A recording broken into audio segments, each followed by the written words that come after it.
Para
केली, चित्त ममता हिलेली, आता झालो मी निर्भय, बळकट धरले गुरुपाय, आनंद झाला मज भारी, साठवे नाहो अंतरी,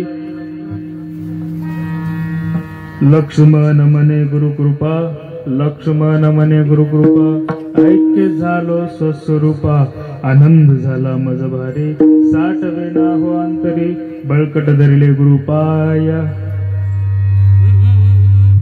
शिवहार हरे शिवहार शिवहार शिवहार शिवहार शिवहार शिवहार शिवहार शिवहार शिवहार शिवहार शिवहार शिवहार. मला जाणीव आहे स्वतः मला यायला उशीर झालाय. इको कमी करून टाका दादा, माझ्याकडे स्वतःचा इको भरपूर आहे. यायला मला भरपूर उशीर झाला असल्या कारणानं जे मी करतो ते इकडं जास्त नसल्या कारणानं ज्या परंपरेत मी वावरतो ती परंपरा तेवढी नसल्या कारणानं सुरुवात फक्त एवढं करायची होती. बाकी आपल्या मनावर तुम्हाला कुठल्याही गायकाला, कुठल्याही वादकाला, कुठल्याही साथ देणाऱ्याला त्रास देणार नाही याची जिम्मेदारी माझी. शिवहार शिवहार शिवहार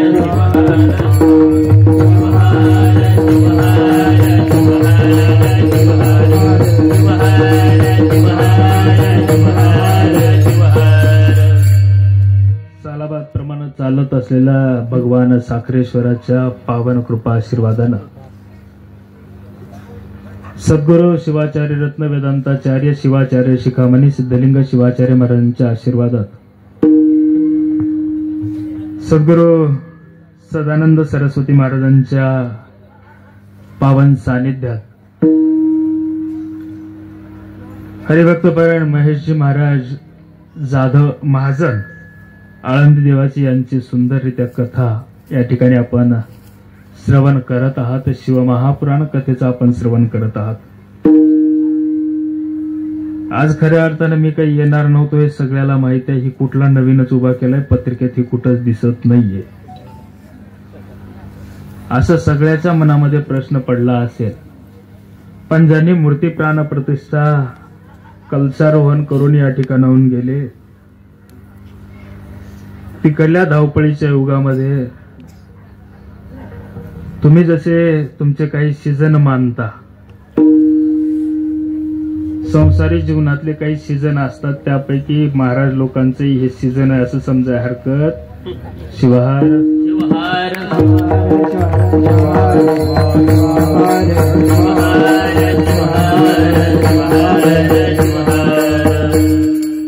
धावत पळत का होईना पण तुमच्यापर्यंत 9ला येणारा 10ला आला. भगवान साखरेश्वराला गेल्या गेल्या विनंती केली की बाबा यायला तुमच्याकडे उशीर झालाय. या यत्किंचित पामराचं इतका उशीर होणं काहीतरी माझ्या दुर्भाग्यात असावं. वेळेवर आलेला भाग्यवान असतो मी, काहीतरी दुर्भाग्य असावं म्हणून तुम्ही जशी वाहत आलात तसंच मीही आज वाहत आलेलो आहे. पण त्यांनाही क्षमा याचना केली. तुमच्या सर्वांची एवढी लोक इथं वाट बघत बसलेली असताना मी उशीर करणं संप्रदायाला मला पटणारी गोष्ट असली. ते पण झालंय, यंत्र आहे, रस्ता आहे. रस्ता हे माझा एकट्याचा नाहीये, वैयक्तिक मी कुठे रस्ता बनवून घेतला. तुमच्याच रस्त्यावर मीही पळतो, पण तुमच्यासारखे खूप जण रस्त्यावर. तुम्ही समजून घ्याल महाराज आहे, कीर्तनाला चाललंय, लवकर जाऊ देऊ. पण बाकी समजून घेणारे काही भेटतात, काही आडवे येतात, काही मुद्दाम आडवे. ते भगवा झेंडा दिसल्या असं काही जणाला पोटात दुखतं, ते पुढे जाऊच देत नाही आपल्याला. अशाही गोष्टी काही वेळा घडतात. सिल्लोडमध्ये एकानं चुकीचा रस्ता सांगितला, थोडस 2-3 किलोमीटर पलीकडे जावं लागलं. न विचारताय गुगल आहे, आता त्याच्या मनावर आम्हाला चालावं लागतं. पहिलं संतांच्या मनावर माणसं चालायची, आता गुगलच्या मनावर आम्ही चालतो. शिवहार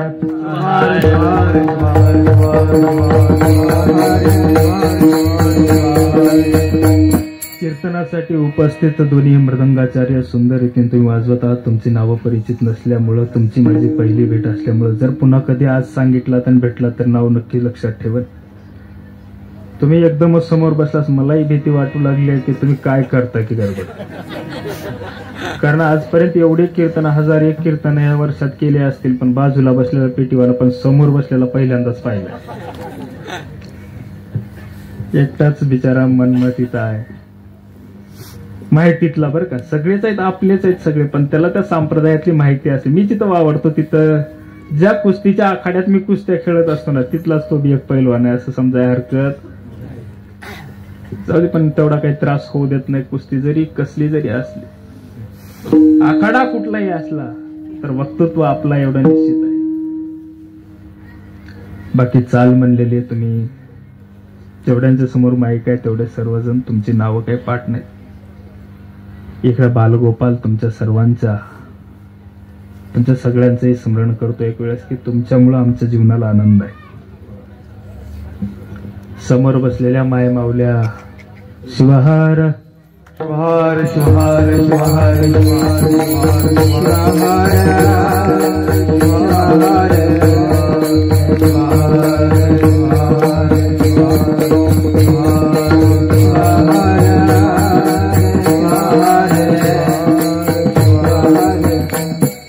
ज्यांचं आताच आपण स्मरण केलं, ज्यांच्या आशीर्वादाने हा कार्यक्रम सुरू आहे असं म्हणलं, बाबाजींचं हे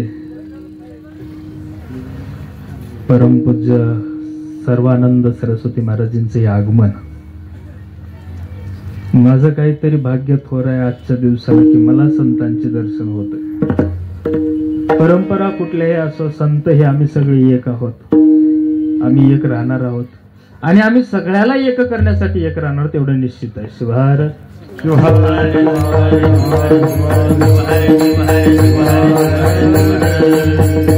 ज्यांची ही जमीन आहे ते कालपासून परेशान आहेत, मी येतो का नाही, की येतो का नाही, की ते महाराजांनी तर ह्याच्यावर वजन ठेवलंय पण ही येतंय का नाही.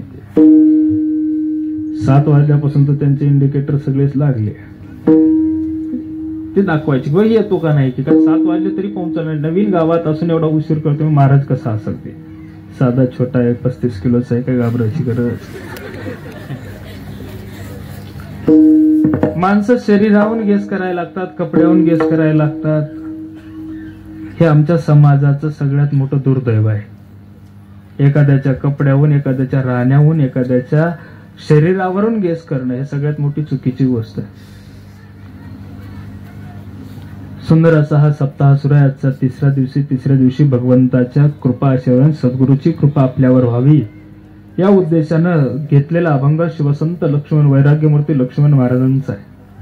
4 चरणाचा गुरुकृपा काय करू शकते, माणसाला गुरुकृपा झाल्यानंतर काय करावं लागतं आणि गुरुकृपा झाल्यानंतर काय होतं, ह्या तिन्ही गोष्टीचं वर्णन करणारा अभंग आहे. लक्ष्मण महाराज सांगत असताना सांगतात, ज्यावेळेस सद्गुरू एखादी कृपा आपल्यावर करतील त्यावेळेस माणसाच्या मनातलं भयमुक्त होऊन माणूस जातो. आज आमचं जीवन भयमुक्त आहे का?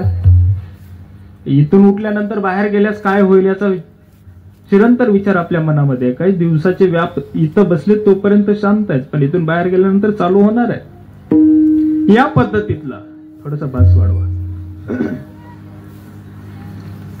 या पद्धतीतला या जीवन जगत असताना आपल्याला मानवी जीवनाला कशाची गरज आहे? सद्गुरु कृपेची गरज आहे. एका गुरुनं मस्तकावर ते हात ठेवून आपल्यावर कृपा केली की माणसाच्या जीवनाचं कल्याण होतं. ज्या जगद्गुरु फलसिद्ध शिवाचार्य महाराजांची आपण पूजा करतो त्या जगद्गुरु फलसिद्ध महाराजांनी वैराग्यमूर्ती शिवसंत लक्ष्मण महाराजांवर फक्त करंगळीचा स्पर्श केला होता. 6000 अभंग, अनेक भगवंताची स्तुती करता येत नाही. 20 वर्ष सेवा केल्यानंतरही भगवंताची स्तुती जमेना झाली. फक्त बोळ्या बाबडे फक्त सेवा करतोय, पण तुला काहीतरी माझी स्तुती कर, माझी स्तुती कर असं सांगणाऱ्या सुगुण काही येत नव्हतं. फक्त करंगळीनं जिभेला स्पर्श केल्याबरोबर आपोआप स्तुती उगवायला लागली आणि त्या स्तुतीच्या माध्यमातून 6500 अभंग आम्हाला भेटले. त्याच आमचे एक विश्वचैतन्य शिवाचार्य महाराज येथे येऊन जातील, इथे येणार आहेत. खऱ्या अर्थानं गतवर्षीच नंबर लागला होता माझा.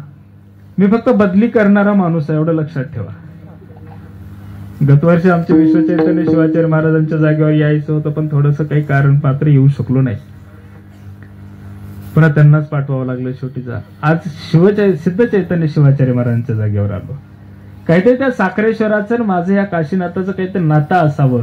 ते मला बरोबर इथं कुठं तर केव्हा ना केव्हा घेऊन येणार होतं. ते या वर्षातला दिवस 2025चा दिवस आहे. शिवहार शिवहार शिवहार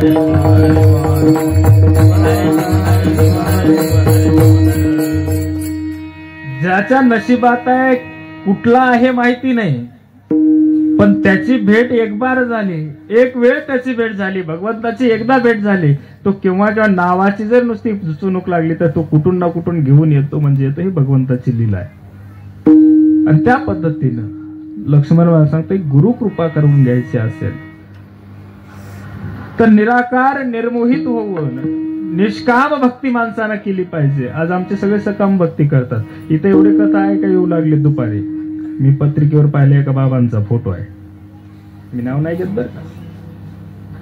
आदरणीय परमपूज्य पंडित प्रदीपजी मिश्राजींचा फोटो आहे त्याच्यावर. त्यांनी एवढे लोक शिवभक्तीकडे वळवले. फक्त काय केलं त्यांनी माहिती आहे का? सगळ्याला सांगितलं एक लोटा जल दिल्यानंतर तो शिव परमात्मा, तो लिंग, तो महादेव, तो शिव, तो शंकर, तो विश्वनाथ सगळं तुमच्यापाशी आणून सोडतो. किती न एवढा उदार आहे आमचा देव. आणि आम्ही त्याची उदारता पाहण्यासाठी तर रोज नित्यनेमानं एक लोटा जल घेऊन जाऊ लागलो. गाव लांब आहे म्हणून कळालं मला. बाबाजींचा आश्रम पण लांबच आहे. मी येता येता पाहून आलो. कारण काही नाही दिसलं रस्त्याचं, आमचे आश्रम आम्हाला पाहावे लागतात आणि दिसतात. कधी ते थांबण्याची व्यवस्था होते. बरोबर आहे बाबाजी. आमचं माहेर कुठं आहे ते आपण शोधावं. माहेरातच लिकीनं जावं. दुसऱ्याच्या गावात गेल्यास किंमत राहत. ते आमचे माहेर असतात, तिथं जावं लागतं. बोलत असताना मगाशी विचारलं, मी पहिल्यांदा आलोय ह्या गावाला काय अनुकूल आहे. विनोद अनुकूल असेल तर विनोदातच बोलावं लागलं. अध्यात्म अनुकूल असेल तर आध्यात्मिकच बोलावं. शास्त्र अनुकूल असेल तर शास्त्राचं बोलावं. पुराण अनुकूल असेल तर पुराणातच बोलावं. पण त्यांनी म्हणलं की हिंदू आवश्यक आहे, हिंदू असणं गरजेचं आहे, हिंदुत्वासाठी जगणं गरजेचं आहे, हिंदूवरच बोलायचं. मी म्हणलं सगळ्यात सोपं काम केलं तुम्ही माझं. बाकीच्या गायकाची आता मला गरज. शिवहार शिवहार शिवहार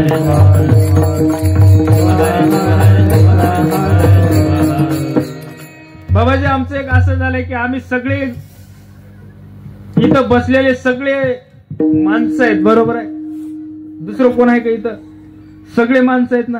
सगळे उभे जन्माला आलेत इथं बसलेले, पण बाहेरचा एकही उभा आला नाही. सगळे आडवे जन्माला येऊन ते कुणालाच आडवं जात नाहीत. आणि आमचे उभे जन्माला आले सगळेच आडवे जातात. प्राणी प्रत्येक हा आडवा जन्माला आलाय, पण तो कुणाला आडवा जात. आणि आम्ही माणूस एकच असा जन्म आहे तो उभा भेटलाय, पण तो प्रत्येकालाच आडवा जातो. आणि एवढं जात असताना तुम्ही तुमचं चालू ठेवा. मी पट्टीत राहावं ना तुमचं, नाहीतर मंडप सोडून जावं लागेल मला. तसं काही करू नका माझ्यावर अन्याय. गाव नवीन आहे म्हणून मी थोडस घाबरू लागलो. अर्ध्या तासानं घाबरत नाही मी कुणाला. फक्त अर्धा तास घाबरावं लागतं. एक बार डोळ्यासमोरून सगळे गेले ना भयमुक्त होतं व्यक्ती. आणि त्यासाठीच आपण इथपर्यंत एक आलो. कुठलं कोण आहे, कोणाचा परिचय कोणाशी नसतं. हे फक्त संतांचे उपकार आहेत म्हणून आपले भेटी होतात. संतांचे जर उपकार आमच्यावर नसते ना तर तुम्ही कोण कुठले त्यांचे आम्हाला परिचय झाला. एकदा सद्गुरूने कृपा करून तिथं बसवलंय म्हणून इथपर्यंत येण्याचा योग येतो. नाहीतर आमचं तुमचं काही देणं घेणं. काही रात्री 10ला सुरू केलं आणि 12ला संपवलं म्हणून त्याला काढून द्यावा असं नसतं इथं. म्हणून आम्ही जगत असताना हिंदू म्हणून जगलो पाहिजे. सगळ्यात मोठी गोष्ट आहे. तुमच्या भागाला सध्या नितांत गरज आहे. आम्ही किराणा दुकानाप्रमाणे आमचा हिंदू धर्म आहे. त्या किराणा दुकानात सगळं मिळतं, पण किराणा मिळत नाही. किराणा दुकानात सगळं मिळतं, पण किराणा मिळत नाही. किराणा या वस्तूचं नाव कोणाला अनेक आठवलं का? दुकान किराणा आहे, पण किराणा दुकानात किराणा मिळत नाही, बाकी सगळं मिळतं. तसं आमच्या सगळे मिळतील, फक्त हिंदू मिळत नाही. कोण मराठा म्हणल, कोण वाणी म्हणल, कोण तेली म्हणल, कोण साळी म्हणल, धनगर म्हणल, कोण हटकर म्हणल, कोण काही म्हणल, बौद्ध आहे म्हणल, मातंग आहे म्हणल, काय म्हणायचे म्हणतील, पण हिंदू आहे म्हणणार हे निर्माण करण्यासाठी आता आम्हाला जगायचं. मी कोण आहे म्हणल्यानंतर मी हिंदू आहे, जात वेगळी आहे, पण आचार प्रणालीत मी हिंदूंच्या राहतो हे सांगणं आम्हाला आद्य कर्तव्य आहे सध्याच्या काळात. आम्ही सनातन म्हणलं की आमची पोटं दुखतात, काही जणांचे इथं बसलेल्याची नसतील दुखत. आणि आमच्याकडे बाबाजी आम्हाला एक सांगितलं गेलं, हजारो वर्षापासून आपल्याला एक सांगत येऊ लागलेच, शेकडो वर्ष झालं आपल्याला सांगले, हे एक होत नाहीत, हे एक होत नाहीत, हे एक होत नाहीत, आम्ही एक होतो. पण तुम्ही कधी प्रयागला जाऊन पाहिले का? हल्लीच्या काळात आम्ही 40-40, 50-50 कोटीने एक झालो, याचा विचार तुम्ही तुमच्या डोक्यामध्ये घेतला पाहिजे. ही हिंदू धर्माची व्याख्या. आम्ही एक होत नाही म्हणणाऱ्याला उत्तर द्यायचं असेल तर प्रयागला जाऊन पहा. एका स्नानासाठी 40-40 कोटीने एकदाच आम्ही तिथं पोहोचलो. आम्ही होत नव्हतो तोवर बरं होतं तुमचं. आज आम्ही झालो ना, तर आनंदाची गोष्ट. मला त्याच्यावर बोलायचं नाही, मला सद्गुरूच्या कृपेवर बोलायचं. सद्गुरूने कृपा करत असताना माणसाच्या जीवनात सद्गुरूची कृपा एकदाच होते, वारंवार होत नसते. रोज पाया पडल्यानं, दररोज दर्शन घेतल्यानं, रोज सद्गुरूची सेवा केल्यानं होत नाही. सद्गुरू जीवनात एकदाच प्रसन्न होतात आणि प्रसन्न झाल्यानंतर जीवनाला भयमुक्त करतात. आणि ते भयमुक्त जीवन जगण्यासाठी माणूस म्हणून जन्माला आलोत आपण. कारण आमच्याकडे एक सांगितलं होतं, नरतनु ह्याची मुक्तीचे माहेर. किती वारंवार प्रार्थो आता देव संत आम्हाला सांगतात, हे नर्तन आहे ना, हे नराचा जन्म भेटलाय, उभा जन्म भेटलाय, हे मुक्त होण्यासाठी भेटलाय. मुक्त होण्यासाठी भेटलाय ना, तर तुझं तू काम व्यवस्थित कर. ज्या 4 गोष्टीसाठी जन्माला आला, ज्या 4 पुरुषार्थाच्या प्राप्तीसाठी जन्माला आला, ते 4 पुरुषार्थ तू आधी मिळव. ज्या दिवशी आपल्याला दुःख व्हायला सुरू झालं ना, समजा की पूर्वजन्माचं काही जे संचित होतं ना, याच जन्मातलं. माणसं म्हणतात की आजचा दिवस खूप चांगला आहे, आजचा दिवस लय मोठा आहे, आजचा दिवस आनंदाचा आहे, आजचा दिवस सुखाचा आहे. कोणता दिवस जीवनात सुखाचा होता? इथं बसले तरुण मंडळी भरपूर आहे माझ्याकडे, माझ्या वयाची आहे सगळे, बरोबर आहे, सगळे माझ्या वयाचे आहेत. कोण लहान असेल तर छोटा भाऊ असेल, कोण मोठे असतील तर मोठे बंधू असतील, पण सगळे आम्ही एकाच समवयसी आहेत. वाजवणाऱ्यापासून फक्त तुम्हीच 140 झालात मामा, पण तुम्हाला काही बोलणार नाही मी, का त्यांचे अनुभव आहेत. आम्ही सगळे जरी एक झालो, आपण ते एक जरी आपल्यात असले तर आपण अनुभवानं मोठे तेच आपल्याला करतात. आपण किती जरी शरीरानं मोठे झालो तर त्यांच्या अनुभवाशिवाय आपल्याला पुढे जात नाही. कारण संत सांगतात, अनुभवाविना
बोलू नये त्यांचे अनुभव आहेत, बाबाजींचे अनुभव आहेत. ते ज्यावेळेस सांगत असतील तर ते एक एक गोष्ट त्यांच्या अनुभवातून सांगतात. अध्यात्म निर्माण कुठून व्हायला लागतं? अध्यात्माची गोडी अनुभवातून निर्माण व्हायला लागते.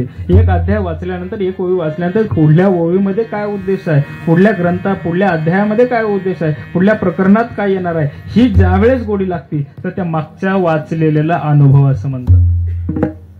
मग ते मिळवण्यासाठी आपल्याला ज्येष्ठांची गरज आहे.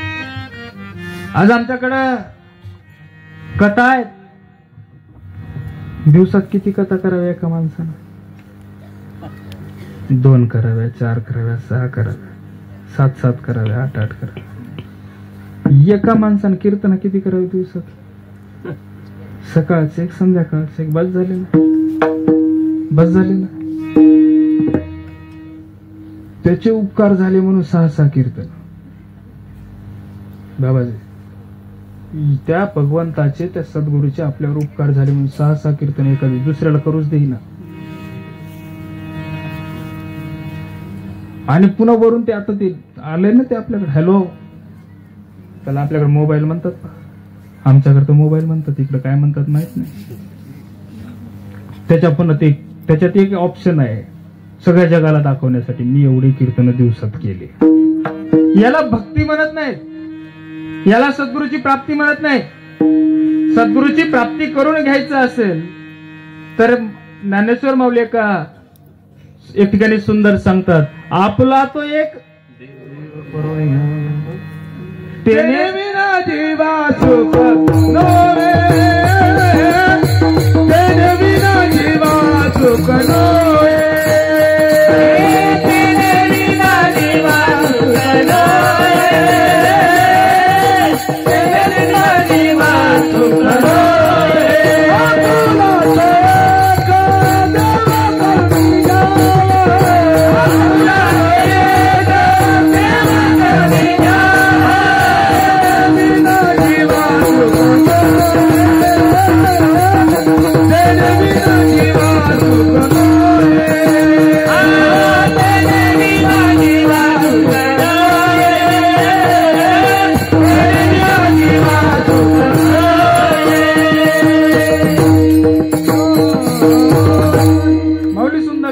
आपला तो एक देव करून घ्यावा.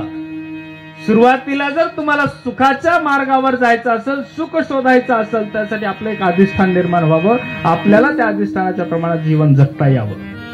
देव करून घ्यावा म्हणजे कुठला देवच घरात आणून नाही ठेवावा. आता देव करून घ्या म्हणलं की अख्खा महादेव उचलून आणतात आणि घरात मांडतात, बरोबर आहे ना. देव करून घ्या म्हणून सांगितलं, शेतातच भव्य देव मंदिर बांधलं, त्याच्यामध्ये 18 सगळे आमचे 33ला 33 प्रकारचे देव आणून बसवले. हे म्हणे 11 रुद्र आहेत म्हणे, हे म्हणले ब्रह्मा आहे म्हणे, विष्णू आहे म्हणे, हे आदित्य आहेत म्हणे, एवढे सगळे. मला एका महाराजांनी सांगितलं आपला तो एक देव करून घ्या, म्हणजे एकच सांगितला होता ना, अख्खं कॉम्प्लेक्सच बनवलं देवाचं. अशी भक्ती होत नाही माणसाच्या जीवनात. देव शोधण्यासाठी पहिल्यांदा सद्गुरु प्राप्तीची गरज आहे. आणि सद्गुरु प्राप्ती कशाने होते? अभंगाचं पहिलं चरण, सद्गुरु ने कृपा केली, सद्गुरु ने कृपा केली, सद्गुरु ने कृपा केली, सद्गुरु ने कृपा केली.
करू नका, मला माहिती आहे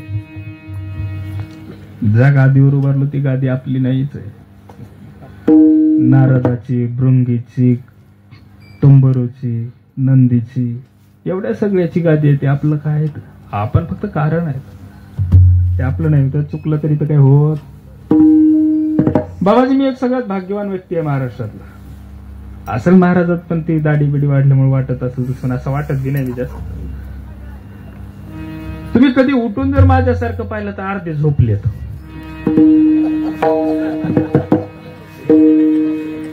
त्याचं कारण सांगतो. तुम्ही हसलात, मला याचं दुःख नाही वाटत, मला याचा लय अभिमान वाटतो. त्याचं कारण सांगतो.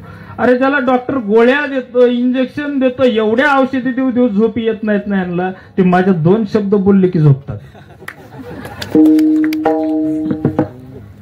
देवाचे चरित्र आवडे सर्वाला, देवाचे चरित्र आवडे सर्वाला, देवाचे चरित्र आवडे सर्वाला.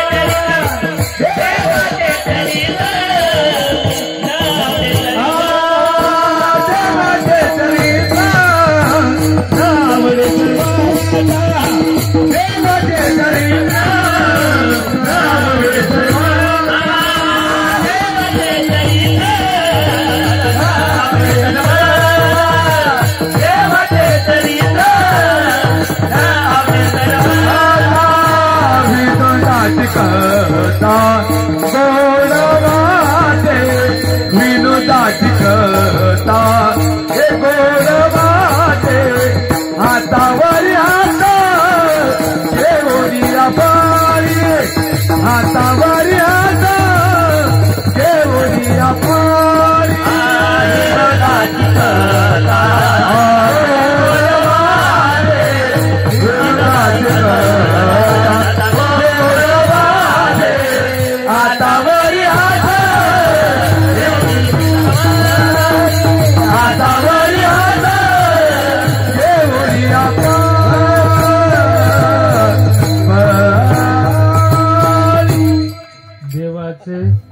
चरित्र न आवडे सर्वांना. विनोदाची कथा गोड वाटली.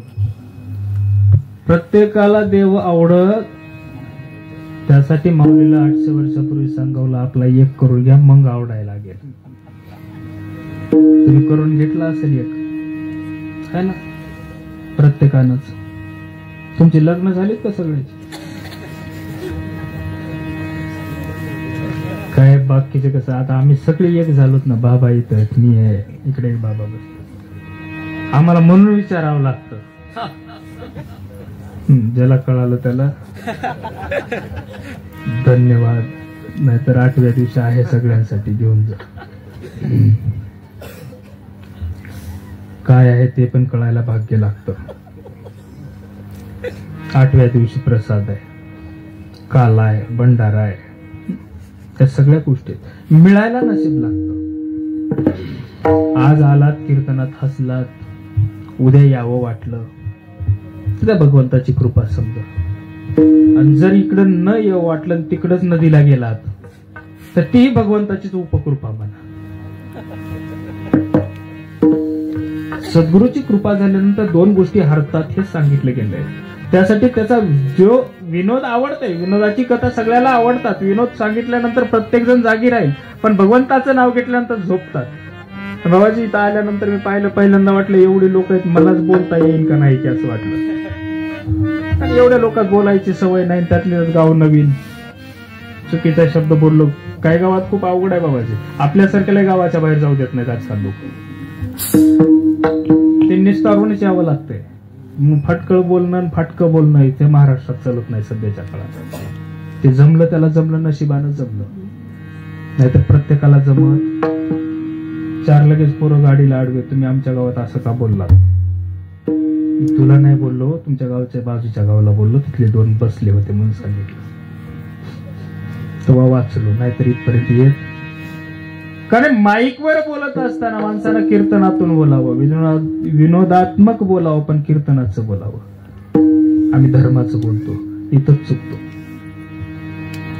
जो धर्माचं बोलतो त्याला अडचणी उभ्या राहतात, आणि धर्माच्या बाहेर कीर्तनातलं बोलतात ना त्याला काही होत नाही. फक्त पॉकेट मिळतं, नारळ मिळतं, गाडीत बसतं, घरला जातं. आम्हाला घर नाहीये, काय करायचे घर तुमचे? मला एकानं फोन केला, बाबाजी घरी येऊ लागलो. म्हणून कुणाच्या? नाहीच तर कुणाच्या घरी बोलू मी तुला? जो तो परमेश्वर सांभाळतोय, मालक सांभाळतात, मालकाच्या सेवेप्रमाणे काम करतो. जिकडे असेल तिकडे फिरणं हे आमचं कर्तव्य. म्हणून सद्गुरूची कृपा झाल्यानंतर 2 गोष्टी हरतात माणसाच्या जीवनात. एकदा सद्गुरूची कृपा लवकर होत नाही, आणि झाल्या तर 2 गोष्टी राहत नाही. एक चित्त आणि दुसरी ममता. चित्त कुठं जातं तर मनमत माऊली एक ठिकाणी सांगतात, वेडा झालो वेडा झालो, वेडियाच्या गावा गेलो, वेडियानं वेड केलं, अवघे शिवरूपी नेलं. अवघे शिवरूपी झालं. मी शहाणा होतो, पण या तुमच्यासारख्या येड्याच्या बाजारात आलो. मी स्वतः येडा झालो, पण ह्या येड्याने काय केलं? शिवरूपाला घेऊन गेले. आजही नाव जिवंत आहे. ही संतावर झालेली एका गुरुची कृपा आहे. फक्त वेडे. आज आम्ही सगळे येडे दिसतो. काय तुम्ही जीन्स घालता, बरोबर आहे, पॅन्ट घालता, लुंगीवाला दिसला की काय अनपड असेल, गवार असेल, असं एक सेंटेन्स तयार झालेला आहे. एक नरेटिव्ह सेट झाले लोकांचं. लुंगी घालतो, भगवे कपडे घालतो, दाढी वाढलेले, त्याला दाढी करायला पैसे नाहीत का? जटा वाढलेले आहेत, ते काय आंघोळ बी 2-4 दिवस करत नाही, असे माणसाला येड समजतात. येड नाही, ते अवलिया असतं, ते भगवंताच्या नामाचं वेड आहे. तुमच्यासारखं शहाणं नाहीये ते. रोज मूर्खपणा करायचं, एकदाच करतं. पण त्या भगवंताजवळच जातं. आज आम्ही रोजही मंदिरात जातो. आज बाबाजींच्या स्पर्शानं दगडाला देव पण येतं. बाबाजींना बोलवलं, नुसता स्पर्श केला. स्थापनेच्या दिवशी बाबाजीने 2 मंत्रासोबत फक्त स्थापना केली ना, तर त्या दगडाला देव पण येतं. ही त्या बाबाजींची ताकद आहे. त्यांच्या लुंगीची ताकद नाही, ही त्यांच्या आचाराची, ही त्यांच्या कर्तृत्वाची शक्ती असते. म्हणून ते हात लावल्याला बरोबर ते देव होतो. आणि त्या पद्धतीने आम्हाला त्याची स्थापना देतात. आपल्यासारखे हजारो तिथं रोज डोकं टेकाय जातात. कुणामुळं? बाबाजींच्या स्पर्शामुळं. आणि आम्ही येडं म्हणून घेतो. येडं कोणाला म्हणा हे कळत आहे. चित्त आणि ममता ज्याच्याकडे नाहीये. सद्गुरूची कृपा ज्यावेळेस होते, चित्त ममता हरपते. बघा 2 गोष्टी खूप हरपणं वेगळं आणि मरणं वेगळं. आणि दुसरी गोष्ट सांगतो, वारकरी संप्रदायाच्या नियमानुसार वारणं वेगळं आणि मरणं वेगळं. वारकरी संप्रदाय का अभंग आहे. तेवढा वेळ माझ्याकडे नाहीये, कारण मला धावत पळत पुढे जायचं. पण मला मुंबई गाठायचे. सकाळी तिथं काल आहे, तिथं काल आहे आपला. त्याची काही चिंता करू नका. कितीलाही गेलं तर तू मालक पोहोचवतात. आपल्याला काही आपले कागद नाही, कुठं डायरी आजपर्यंत नोंद नाही. मी बाबाची अजून डायरीवर नोंद केलं की या गावची तारीख आहे आपल्याला. पण 10 वर्ष झालं काम करावं, पण कधी कुठली डायरी वापरली नाही अजून. आला फोन निघाले नाही. स्वार्थ अभिमान, काय अभिमानाची गोष्ट आहे, मानाची गोष्ट आहे. भगवंताचं नाम घ्यायला मान लागत असेल तर आपण माणसात जन्मालाच का आलो हा प्रश्न स्वतःला पडावा. भगवंताच्या नामाचं यज्ञ चालू असताना तिथं जर जायला मला निमंत्रण नाही म्हणत असेल तर आपण जन्मालाच का आलो, येण्याच्या अगोदर का मेलो नाही, हा एक विचार यावा. पण वारकरी सांगतात वारणं वेगळं आणि मरणं वेगळं असं सांगतात. संत तुकाराम महाराज वारणं वेगळं आणि मरणं वेगळं हे सांगतात. वारल्याला मनात राहत, मरणार चित्तेत राहत. म्हणून दोन्ही गोष्टी, ममत्व आणि चित्त. चित्त कुठं आहे? सगळे कीर्तनात आहेत, पण उशिरला महाराज लय आला उशिरा म्हणून त्यांचं चित्त कुठं आहे सध्या? ते घरी टाकलेलं असतं ना. काट आहे त्याच्यावर कार्नेलची काय गादीची कंपनी कोणती? कर्लोन. मला बी येतं, फक्त तुमच्याकडून विचारून घ्यायचं होतं. बरं आहे तुम्ही माझी सारखे झालो. आपण कर्लोनची गादी आहे ती आपल्याला बोलवती एकीकडे. कीर्तन कवापर्यंत म्हणे. तिथे गेलं सुख आहे का? सुख माणसाला जीवनात कुठंच नाहीये. भगवंताचं नाव जोपर्यंत सोबत आहे तोपर्यंत सुख आहे. इथं आलेला माणूस नाचू शकतो, बागडू शकतो, इथं काम न करता मिळतंय. बरोबर आहे ना? आणि घरी त्याच्यासाठी आधी कष्ट घ्यावे लागतात, मग मिळतंय. इथं फक्त एकच उपकार आहेत. भगवंताचं नाव अर्धा तास घेतलं की पंक्तीला बसायचा मान मिळतंय आणि तिथं आयतं ताट आणून देते. हे भगवंताच्या नामाची, फक्त एकदा घेतलेल्या नामाची ताकद आहे. म्हणून त्या भगवंताचं नाव, सद्गुरूची कृपा झाल्याशिवाय होत नाही. सद्गुरूंनी कृपा केल्यानंतर 2 गोष्टी हरवतात, एक चित्त आणि एक ममता. ममता आपली हरपली. जे जे कोरोना काळात गेले ना, गेले का तुमच्याकडले? गेले असतील. आपण सगळे एकाच जगा देशातच होतो, काय करणार? ते जगाचं संकट होतं.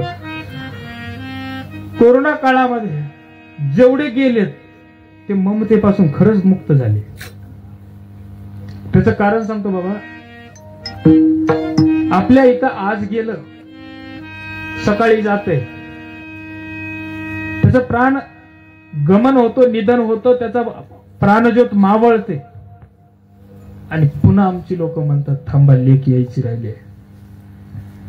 दुसऱ्या दिवशी सकाळ होते तरी लेक येत नाही. ही मायेचा बाजार, ममत्व. हे मायेचा बाजार आहे, ममत्व. आणि कोरोनात जे गेले ना, गेला. त्याचं पाणी पाजाया घरचं नाही, त्याला कोण नाही, त्याचं मागून टाकणारा नाही. आता तुमच्याकडे काय करतात माहित नाही, आमच्याकडे मुरमुरे पैसे हे टाकतात, इकडे काय टाकतात माहिती नाही. असं टाकणारा नाही तिथं कोण, नेणारा कोण आहे माहिती नाही, त्याला जाळलंय का पुरलंय हे माहिती नाही.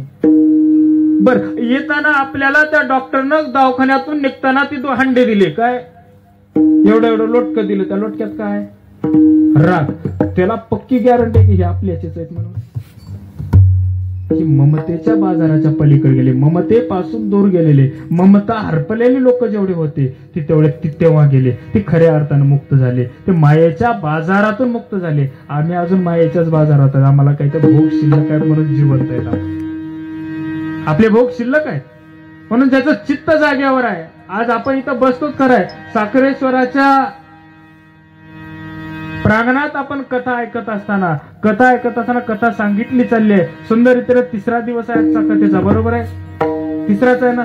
तिसऱ्या दिवसाची कथा सांगत असताना तुम्हाला अनेक प्रकारचे यज्ञ सांगितले आणि यज्ञ करत असताना त्या पहिल्यांदा सती गेलेल्या पार्वतीचाच एक पहिलं रूप म्हणजे सती, तिचं चरित्र सांगितलं गेलं. आणि ते सांगत असताना दक्ष प्रजापतीला काय त्रास द्यायचा होता ते भद्राच्या माध्यमातून दिला. अष्टभैरवापैकी एक असलेला भद्र, 11 भद्र आणि 8 भैरव यांचं रूप जर केलं तर एक वीरभद्र असं सांगितलं जातं. आणि हे सांगत असताना आज आम्हाला सांगितलं आमचं चित्त कुठं होतं त्यावेळेला, तिकडं फोडणी पडली होती. बरोबर आहे ना धारकरप्पा? आमचं चित्त जाग्यावर नसतं. ऐकले, एक वेळेस कथा केली, एक वेळ परीक्षित राजाला एकदाच कथा ऐकायची होती, वारंवार एका जागेवर. कथेचे नियम खूप अवघड आहेत, आपल्याला जमतात ते, आपलं सोडून द्या. आपल्याला काय राहिले शिल्लक, आपल्याला कथा ऐकायचंय ना सांगायचंय. पण आपलं शिल्लकही काही नाही. सगळे पिंड दान केल्यानंतर इथं आलोय म्हणजे काही शिल्लक बाकी ठेवलं तुमचं सगळं शिल्लक आहे. ऐकताना एक नियम ऐकला पाहिजे. कथा ऐकत असताना पहिला नियम सांगितलाय, ज्याच्या मुखातून पहिल्यांदा कथा ऐकली 3 वर्ष त्याचीच ऐकावी असं सांगितलं जातं. राजा परीक्षिताच्या भागवत पुराणानुसार भागवत सांगत असताना पहिल्यांदा कोणी ऐकली तर परीक्षिताच्या उदाहरणानुसार. आणि जागा बदलायची नसती. आज आम्ही पहिल्या लाईनला आहे तर शेवटच्या दिवशी कुठं असतो, गेटच्या पलीकडून उभं राहून ऐकतो. कथेचं फळ मिळत, ती कथा ऐकण्यासाठी चित्त जागेवर पाहिजे. त्या वेळेच्या अगोदर आम्ही त्या भगवंताचे होऊन गेलो पाहिजे. आणि ज्या शिवलामृत ग्रंथाचं आम्ही पारायण करत आहोत ते शिवलामृत ग्रंथ एवढा पवित्र आहे, फक्त एवढंच आहे की कथा स्वरूप आहे म्हणून आम्हाला बरा वाटतो. जे शास्त्र स्वरूप वाचायचं खरा अर्थ कळायला लागतो. माझी लीला काय आहे आणि त्यातलं अमृत फक्त व्यस्त आलं पाहिजे. सगळ्या ठिकाणी एकच सांगितलंय, भगवंताचं नाव वेगळं नाही. नाव कुठेही जा, संप्रदाय किती या ना, तिकडे गेलं तर अल्लाह आहे, इकडे आलं तर शिव आहे. 2.5 अक्षर आहेत.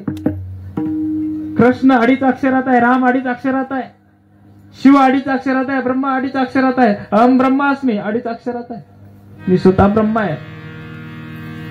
सगळं 2.5 अक्षराचं आहे. आणि आम्हाला दिलेली जागा ही 2.5च आहे. मांडी घालून बसवतात 5 फुटाचे असेल तर, उभं नाहीत बसवत, आडवं टाकतात. लाकडही 3 फुटाच्या बाहेर जाऊ देत नाहीत लोक. मग इथं आल्यानंतर आम्हाला आमचं ममत्व एवढं आहे की हा माझा, हा माझा, हा माझा. महात्मा बसवेश्वर एक ठिकाणी सांगतात, हा आमचा, हा आमचा, हा आमचा, ऐसेची मज न म्हणावे. हे आपुला, हा आपुला, हा आपुला, ऐसेची मज म्हणावे. हे आमचं आमचं आमचं म्हणून आम्ही त्या ममतेला जवळ केलंय. ते आपलं म्हणून कधी तर स्वीकारा. देश माझा आहे फक्त म्हणण्यापुरता, बाकीच्या कामाला करप्शनला सगळ्यात पहिल्यांदा आपणच.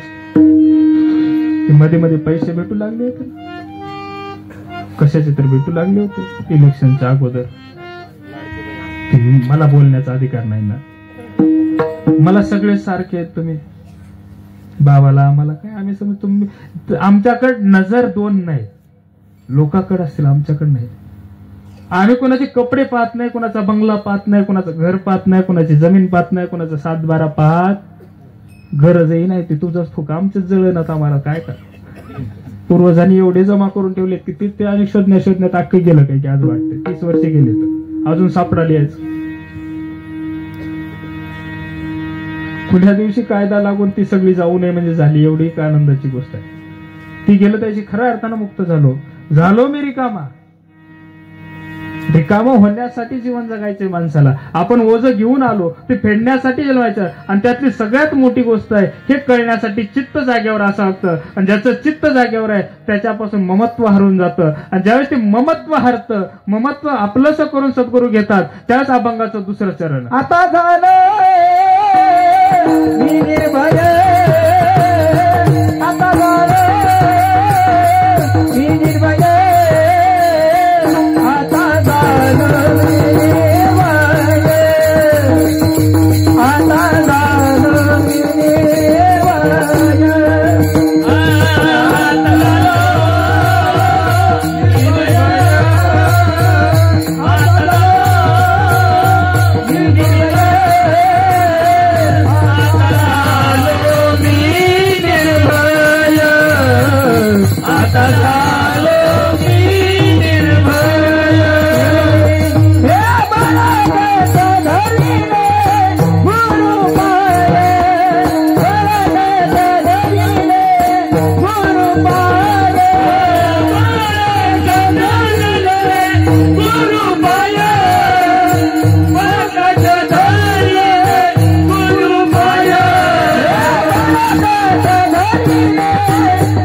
झालो मी निर्भय. ज्यावेळेस माणसाला सद्गुरूची कृपा होऊन चित्त आणि ममता हरपते ना, त्यावेळेस व्यक्ती निर्भय होतो.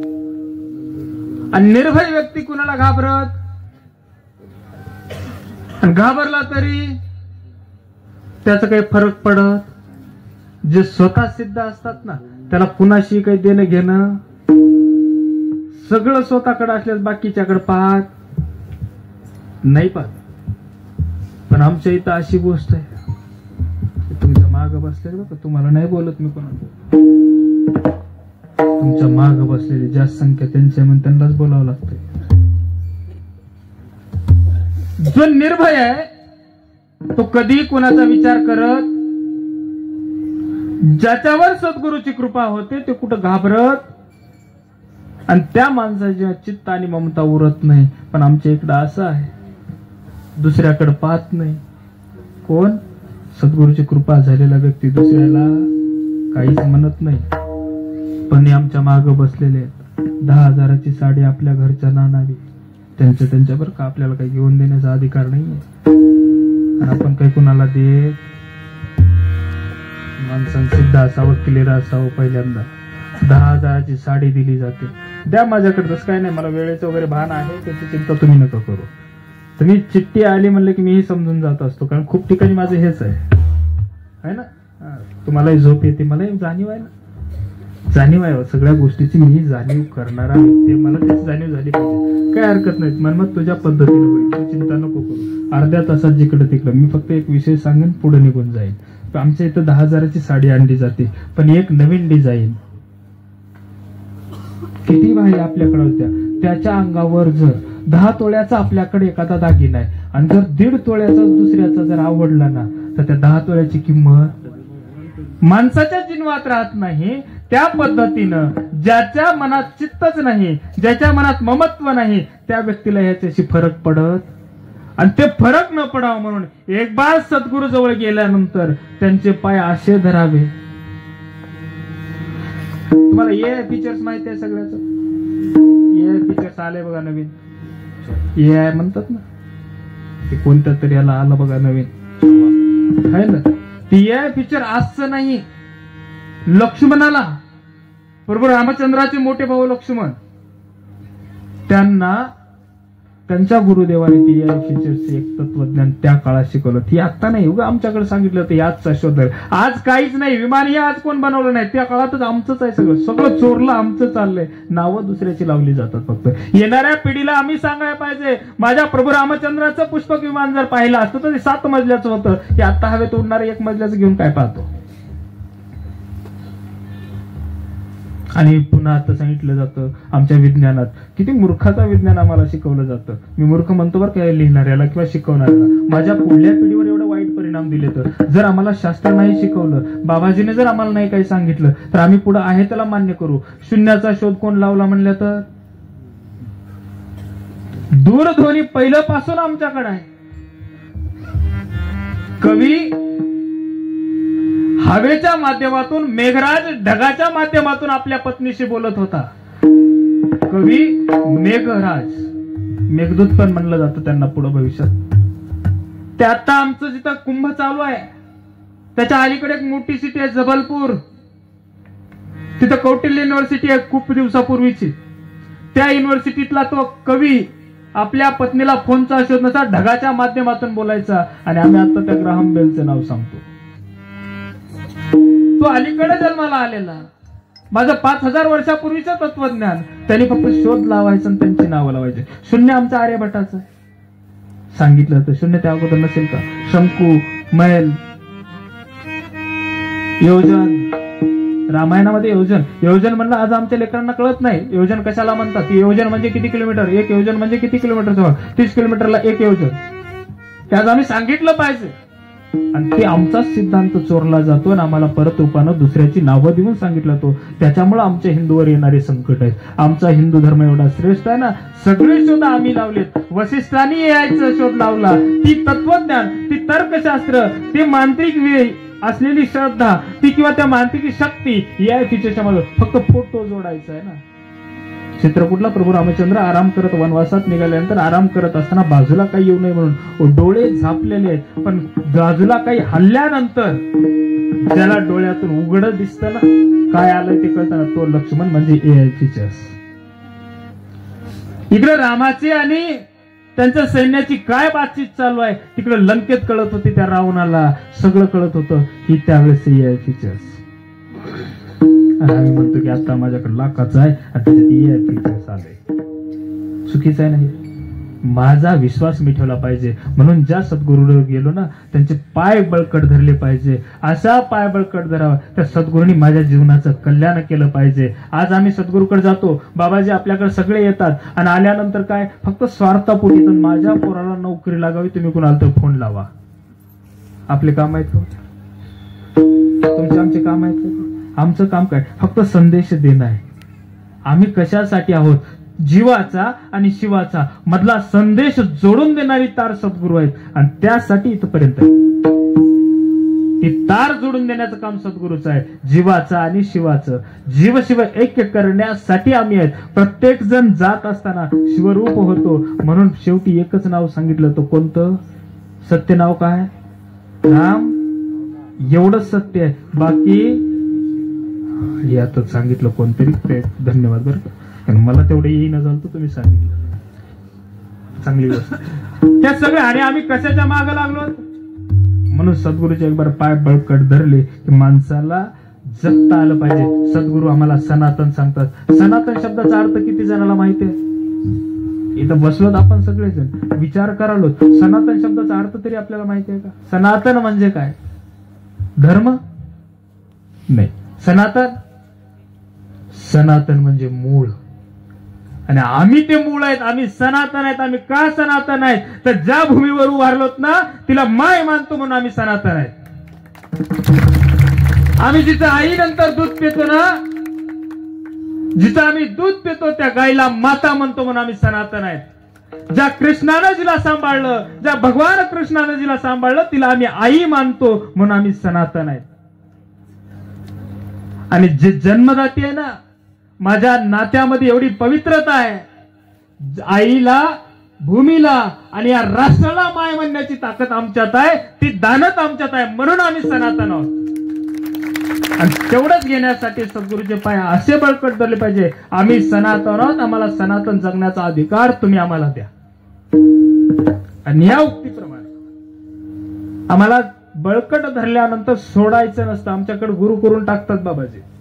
10व्या वर्षीच गुरु करून टाकला. आता गुरु करून टाकायची गोष्ट हे मला आता इकडे हल्लीकडे कळू लागलं. मलाही कळत नव्हतं. काही सगळं तुमच्या बाजारात राहिलो अगोदर, नंतर ह्या बाजारात यावं लागलं. इकडे आल्यानंतर त्या बाजार विसरत नाही लवकर. इकडला लागू व्हायला वेळ लागला.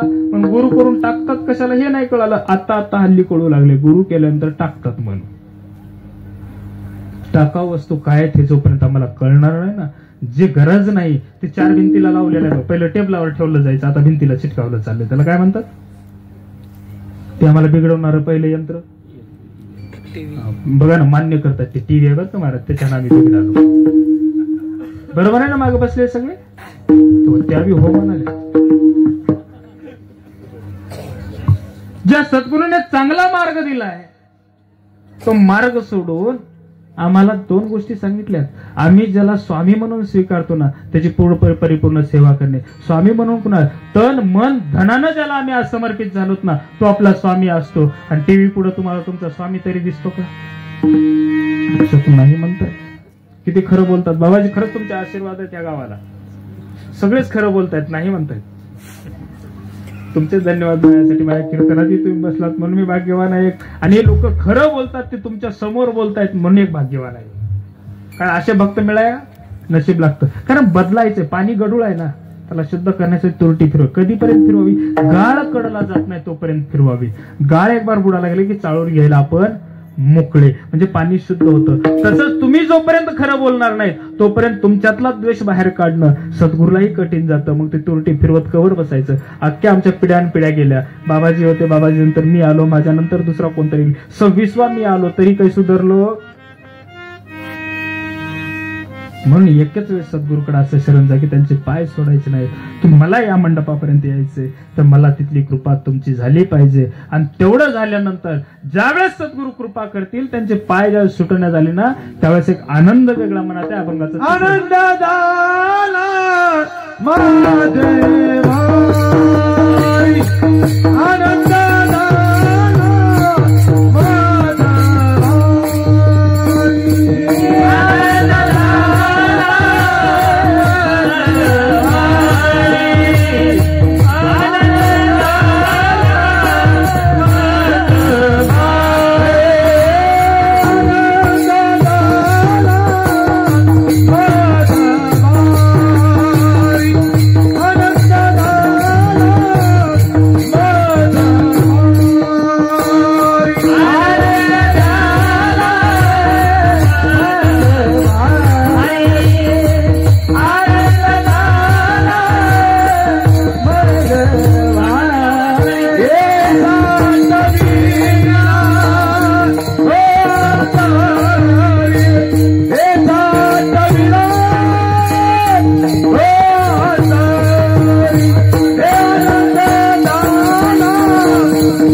एवढा आनंद होतो. बघा ना पण तिचा शब्द खूप सुंदर लिहिलाय. मराठी भाषा खूप सुंदर आहे. कुणाकुणाला समजते? दोघांनी हात वर केला, तिघांनी केला, सगळ्याला नसेल कळत, ह्याच्या पुढं कळत. आनंद एवढा भारी आहे ना. भारी शब्दाचा अर्थ काय होतो?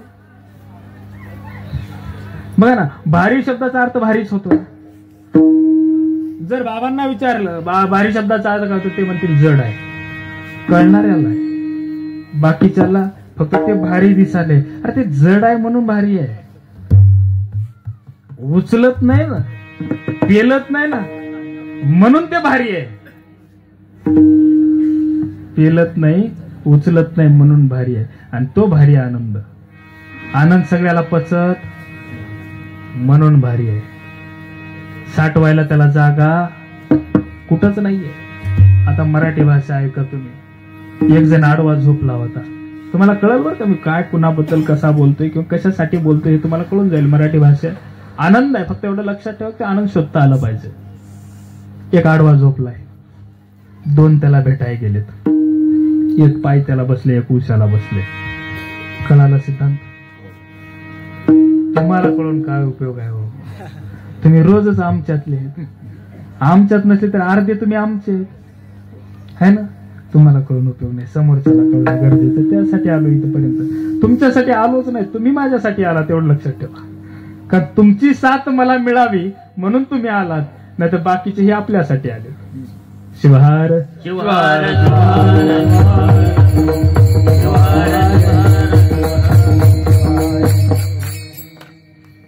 कळालं ना मला काय बोलायचं. एक आडवं झोपलं होतं, त्याला दोन भेटाय गेले, एक पुशाला बसले, एक पायथ्याला बसलं. मी कुणाबद्दल बोलून राहिलो?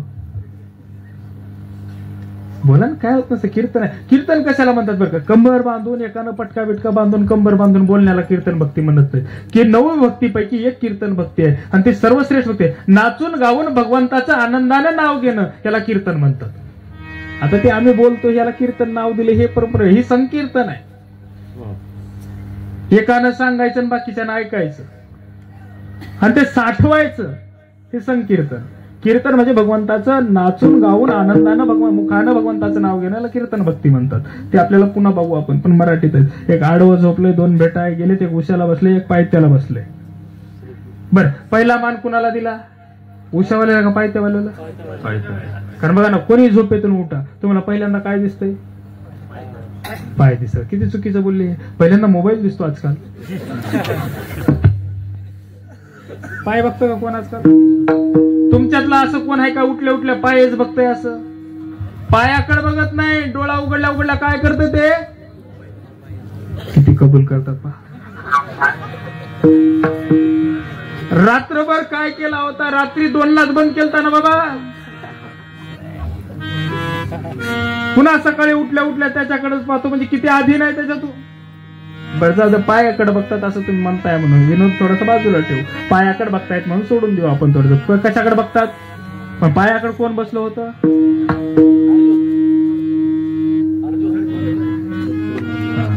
कशी इशाऱ्यावर काय काय गोष्टी ओळखत जा. आणि उशाकडे कोण बसलं होतं? कर्मी, खूप कपटी, अहंकारी, लोभी, लालची. त्याचं नाव? ही नावं तुम्हाला सगळे पाठ आहेत. एवढे उपमा दिल्यानंतर तुम्हाला पाठ राहणार ना. सगळे आपल्यात आहेत ना. अहंकारी आपणच आहेत, लोभी बी आपणच आहेत.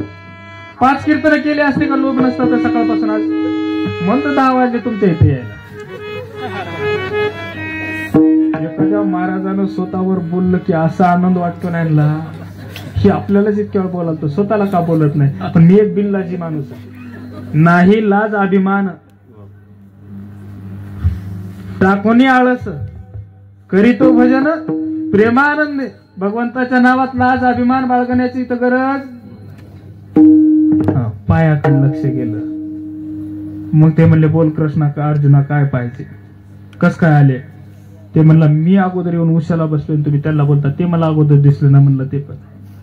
मग काय करायचं? काय नाही म्हणले, मी अगोदर मागणार म्हणे. नाही म्हणले, तू पुन्हा माग म्हणले. आता ऐका बरं, आता तुमच्या कामाची गोष्ट मी कीर्तन संपवतो. 2 मिनिटात कीर्तन संपून जाईल. तुमच्या कामाची गोष्ट.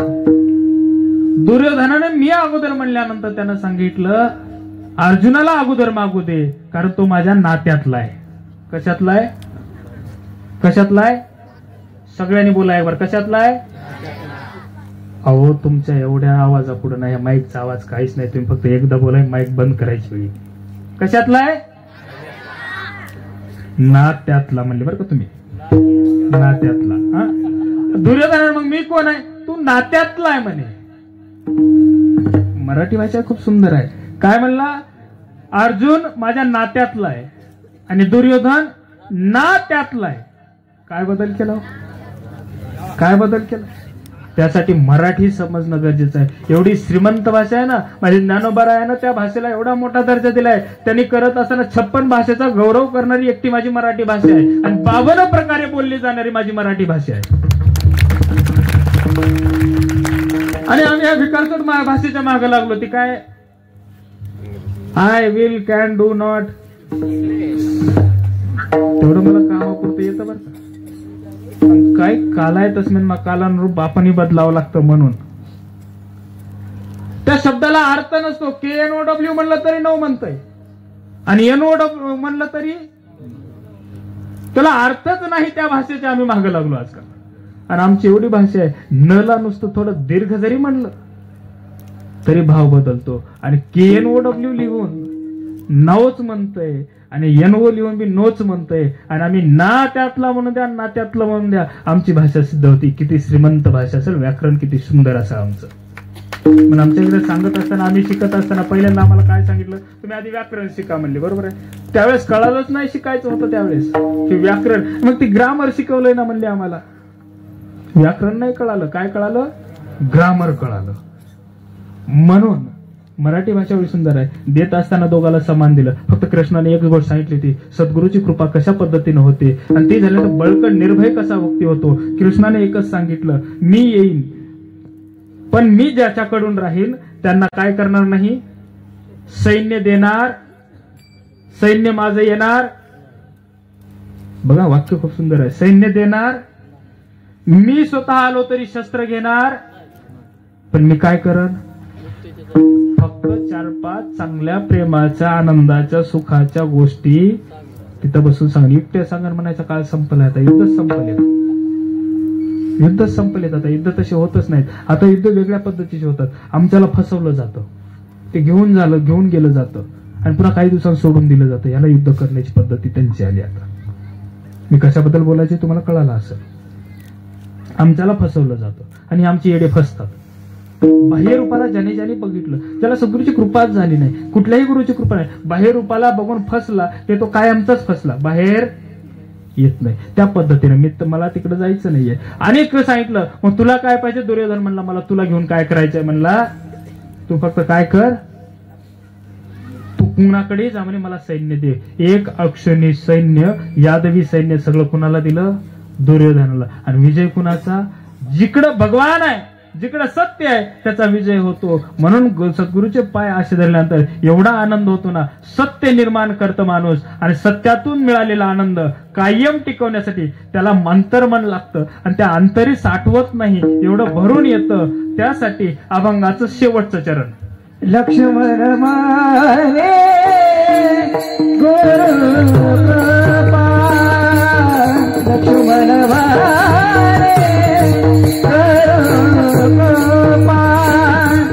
लक्ष्मण मारे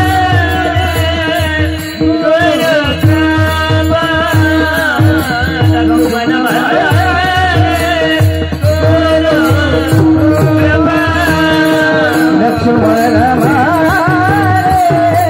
गुरु कृपा, लक्ष्मण मारे गुरु कृपा, लक्ष्मण मारे गुरु कृपा, लक्ष्मण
स्वस्वरूपा स्वस्वरूप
सगळ्याची एक वेळेस माफी मागतो. तुमचं ऐकण्यात फरक होऊ लागला का तुमच्या म्हणण्यात होऊ लागलाय हे मला नाही कळालं. आलाप दिल्यानंतर मला तेवढं कळतही नाही, कारण ते अंग माझ्याकड स्वर कळतो, ताल कळतो, पण आलाप कळत. तुमच्या महाभारतात गायलेल्या कोणत्या घराण्यात कोणता राग पहिला गायला आणि त्याच्या आतापर्यंत आला ते सगळं मला माहिती आहे, पण कळत. मराठी ऐकत जा बरं का माझे. थोडस काय जन्मलो मराठवाड्यात,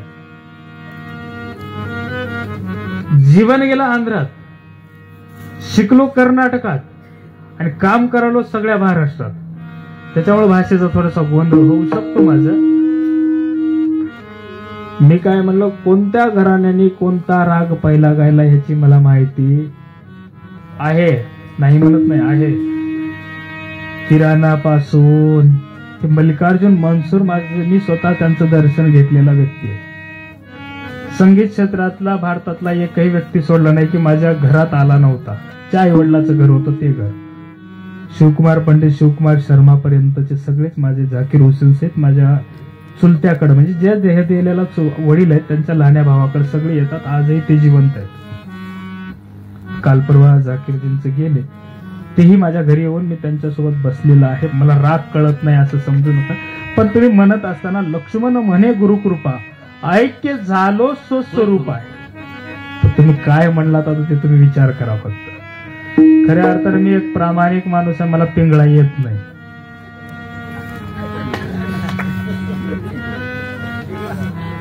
मी एवढं सांगितल्यानंतर तुम्हाला हे सांगणं गरजेचं वाटलं होतं म्हणून सांगितलं. आणि तसं वाईट वाटून घेऊ नका की मला येत नाही. पुढल्या वर्षी जरूर तुमच्याच गावात पिंगळा करण्याचं नशीब भागेल. त्या साखरेश्वराला, भगवान शिव परमात्म्याला मी विनंती करून जाईन की पुढल्या वर्षीपर्यंत या जिभेला पिंगळा वळू दे. कारण काय असतं, अभंग गाणं सोपं आहे. आमच्या प्रमाणामध्ये अभंग, भूपाळी, पिंगळा, भारूड, वासुदेव ही प्रत्येक गाण्याच्या पद्धती आहेत ना, ते कुठल्या तरी एका आलापा त्यातल्या रागात गाव्या लागतात. आता पिंगळा हा एक तर मुळात भैरवीत गावा, ते मला येत नाही, कारण तिथपर्यंत माझा श्वास टिकत नाही, ते मी मान्य करतो. वासुदेव, भूपाळी पासून सुरू करावा लागतो, तेवढा खाली मला जाता येत नाही. एक असं तुम्ही म्हणा की नुसते अभंग पाठ झाले, गायलं म्हणजे कीर्तन करता येतं असं नाही. बोलता येऊ लागले म्हणून कीर्तन करू लागले असंही नाही. माहिती असून न करणं, चुकीचं करू नये. त्या शास्त्राला, त्या संतांनी स्वतःचं सगळं जिजवून अभंग तयार केला, अभंग लिहिला. तेवढी अनुभूती मिळण्यासाठी डोके फोडून घेतले. तुकाराम महाराजांच्या जीवनातला जर इतिहास पाहिला, एका गुरुची कृपा होणे, बाबाजी सद्गुरू भेटण्यासाठी. बाबाजी आपण भाग्यवान आहात की आता मी परत एक वेळ वाचलं, तुम्ही जगाच्या मालकाच्या मंदिराच्या अधिष्ठाते आहेत. 12 ज्योतिर्लिंग आहेत, सगळ्यांनी केले नसतील मान्य आहे, पण 12ला 12 ज्योतिर्लिंग मानवी देहाला कशाची गरज आहे याच्यावर आधारित आहेत. सौराष्ट्र धैर्य देतो, सौराष्ट्र जर आम्ही दर्शन घेतलं तर धैर्य देतो, मल्लिकार्जुनचं दर्शन घेतलं तर भक्ती निर्माण होते, महाकालचं दर्शन घेतलं तर भयमुक्त होतो, वैद्यनाथाचं घेतलं तर आजारमुक्त होतो, नागनाथाचं घेतलं कृपाशील भक्ती बनतो, नतमस्तक होण्याची नम्र होण्याची भूमिका तिथे निर्माण होते. नम्रता अशा 12ला 12 ज्योतिर्लिंगाचे. आता तुमच्याकडे शिवपुराण चालूच आहे, मी एकदम शेवटच्या टप्प्यात असल्या विषयाला छेडणं म्हणजे चुकीचं आहे, बरोबर आहे ना. अर्धवट सांगू नये आणि डवचून गेल्याशिवाय असंच ना, म्हणून तसं काही न भाव ठेवता 12ला 12 ज्योतिर्लिंग आमचे कुठलं तर ध्येय देणार आहेत. आमचा मेंदू आहे केदारनाथ आहे, त्याचं कारण सांगू का, शीतलही तेवढाच आहे आणि तटस्थ बी तेवढाच आहे. विचार आणि आचाराला धरून चालणारं दैवत कोणतं आहे, त्यांचं भगवान केदारनाथ आहे. बर्फात राहतो, 6 महिने बंद राहतो, पण भक्तांची सेवा कायम करतो. आणि काशी विश्वनाथ आहे, तुम्ही ज्या मंदिरचे अधिष्ठाते आहात त्या मंदिरमध्ये तो जगाचा मालक आहे, विश्वनाथ आहे, सगळ्या नाथाचा नाथ, तो विश्वाचा नाथ, आणि त्याचं मंदिर आपल्याकडे आहे, त्याचे तुम्ही अधिकारी आहात. माझं नाव काशीनाथ आहे, तुम्ही विश्वनाथाचे आहात. उग प्रेम कुठं जुळत, उग काही भेटत, उग बाजारला गेलो घेऊन आलो असं नसतं. काहीतरी कर्म धर्म संयोगाच्या गोष्टी असतात. त्या पद्धतीनं महाराष्ट्रात एवढी भूमी पवित्र आहे की 18 संतांचे उपकार आमच्यावरती आहेत. माऊली ज्ञानेश्वरांपासून ते जगद्गुरु तुकोबारायांपर्यंत आणि मन्मथ माऊलींपासून शिवसंत वैराग्यमूर्ती लक्ष्मण महाराजांपर्यंत या 18 संतांचे उपकार आमच्यावर आहेत. म्हणून आमचा परमार्थ टिकून आहे. शास्त्र सगळ्याला कळत नाही, पुराण कळत नाही, उपनिषद कळत नाही, आगम कळत नाही, निगम कळत नाही. मग कळतं काय तर सरळ सोप्या भाषात एक अख्खा सिद्धांत तुम्हाला 4 ओळीत करून दिला, तो आम्हाला कळतो. तो म्हणून आमच्या संतांचे उपकार आहेत आमच्यावर. म्हणून लक्ष्मण म्हणे गुरुकृपा, उगो होत नाही माय. लक्ष्मण म्हणे गुरुकृपा, ऐक्य झालो सोबत. ज्या वेळेस गुरुची कृपा होईल त्या सद्गुरूने तुमच्या मस्तकावरती एक वेळेस हात ठेवला आणि तुम्हाला जर कानात एक मंत्र दिला तर स्वतःच्या स्वरूपाची ओळख होती. मी कोण आहे, मी कशासाठी जन्माला, तुम्ही कशासाठी जन्माला तिथं बसलेले एकाला तरी उत्तर देता येईल का आज? मी सरळ सोप्या भाषेत सांगू का तुम्ही कशाला जन्माला आलात? सरळ सोप्या भाषेत सांगू का? ऐकण्याची इच्छा आहे का? पण पचवण्याची ताकद असेल तर सांगतो, नाहीतर येडं काही बोलतोय माणसा. बरोबर आहे ना? मरण्यासाठी जन्माला आलो, दिवस फक्त काटालो. सगळ्यात मोठा दिवस जीवनात कोणता होता? ज्या दिवशी जन्माला आलो ना, आपल्या आवाजाची आतुरता प्रत्येकाला होती. तो दिवस सगळ्यात मोठा आनंदाचा होता. आता हा आवाज बंद कधी होतोय याच्या आतुरतेची लोक वाट पाहत, तो आपल्यासाठी दिवस सगळं त्याची वाट पाहू लागलोय. जन्म आणि मृत्यूचा फेरा चुकवण्यासाठी आपल्याला इथपर्यंत जीवन आहे, मधलं आयुष्य आपण जगत आहोत. म्हणून त्या आयुष्यात एकदा सद्गुरूची कृपा होणं गरजेचं आहे. आणि धारकर परिवार असेल, कालपासून तुम्ही चिंतेत होतात, आता तुमची चिंता मिटली असावी असं मला वाटतंय. कारण येऊन आता जाण्याची वेळ झाली आहे माझी. आम्ही जातो आमच्या याचसाठी केला होता अट्टहास दिवसभर बोंबलत फिरण्याचा. 850 किलोमीटर दिवसभर फिरायचं आणि परत संध्याकाळी तुमच्या गावाला 10 वाजता यायचं. एखाद्यानं म्हणलं असतं कीर्तन टाळलं तर बरं राहील ना, पण दिला होता एका माऊलीला शब्द, सद्गुरू षटस्थलभूमी आत्मीय मित्र षटस्थलभूमी 108 सिद्ध चैतन्य शिवाचार्य महाराज. त्यांना शब्द दिला होता की त्यांना एक अडचण आली होती. आणि बाबा तुम्ही जाताय म्हणे, तू जातोय तर बाबा मुंबईला तर चाललाय म्हणे, सिल्लोडहून जवळ तुला ती समृद्धी पकडता येईल म्हणले. मित्र आहेत, खूप जण आहेत, त्यांच्या पट्टाधिकारमध्ये पाहिला असेल कदाचित. एवढी आत्मीयता आहे दोघांची आहे. देव विश्वचैतन्य महाराज तेवढंच प्रेम करतात. आणि योगायोग चांगला आहे माझा. बाबाजींचं दर्शन घडलं. कालही काहीतरी माझ्यासाठी माघमास चांगला आहे आणि त्यातल्यात 2025 चांगला आहे म्हणाय हरकत नाही माझ्यासाठी. मागं कुंभाला गेलो होतो, तुमच्या सिल्लोडवरून लक्षात आलं माझ्यासोबत इथले 5 मुलं माझ्यासोबत होते. सिल्लोड तालुक्यातले होते, तर कोण होते एवढं काही माहित नाही. 1 तासाची ओळख, पण महाराष्ट्र भूमीचा असल्या कारणानं, मराठी बोलल्याच्या कारणानं ते 2 दिवस सोबत राहिले बिचारे. आमच्या अडचण होती, मौनी अमावस्येचा काळ होता, गाड्या जात नव्हत्या, येत नव्हत्या. एक आली होती, एक राहिली होती. आम्ही 8-9 जण एकाच गाडीत फिरलो, 4 जण गेलेले, 10 जण फिरलो एका गाडीत. ते सिल्लोड तालुका मला लक्षात आला. इथं आल्याबरोबर लक्षात आलं की आपल्यासोबत कोणतरी इथले होते आणि ते सनातनी विचाराचे होते. आणि प्रत्येकाला सनातन विचार तुमच्या हृदयात रुजावे. तुम्ही सनातन आहोत हे गर्वाने सांगावं. फक्त बाबाजी एवढंच वाईट वाटतं, हे कीर्तनात एवढे बसलेत ना, एकाच्याही कपाळाला गंध दिसत नाही.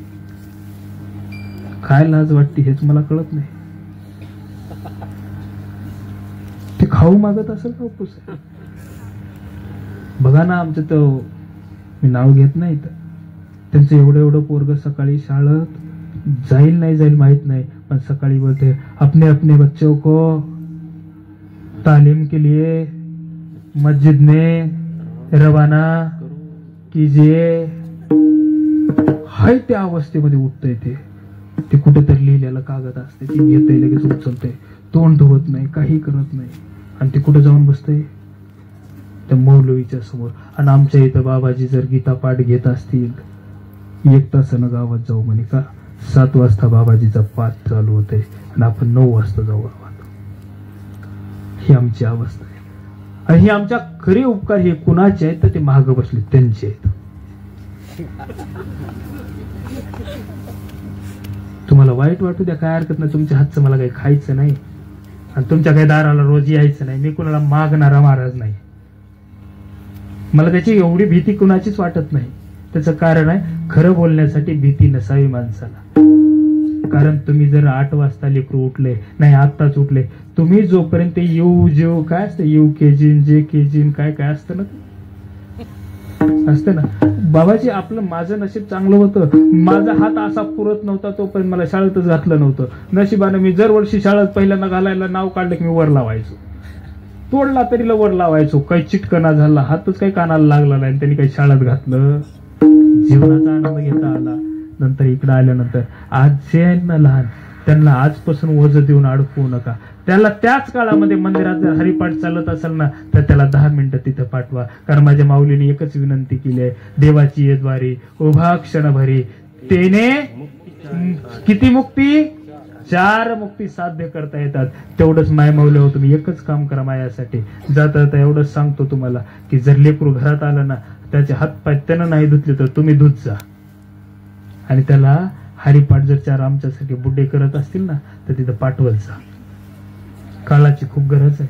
हरिपाठाचा एक अभंग माणसाला जीवनभर उपाशी मरू देत नाही. हे बिचार मनमत आहे, त्याचं वयच काय. 4 घरं सांभाळते बिचाराच.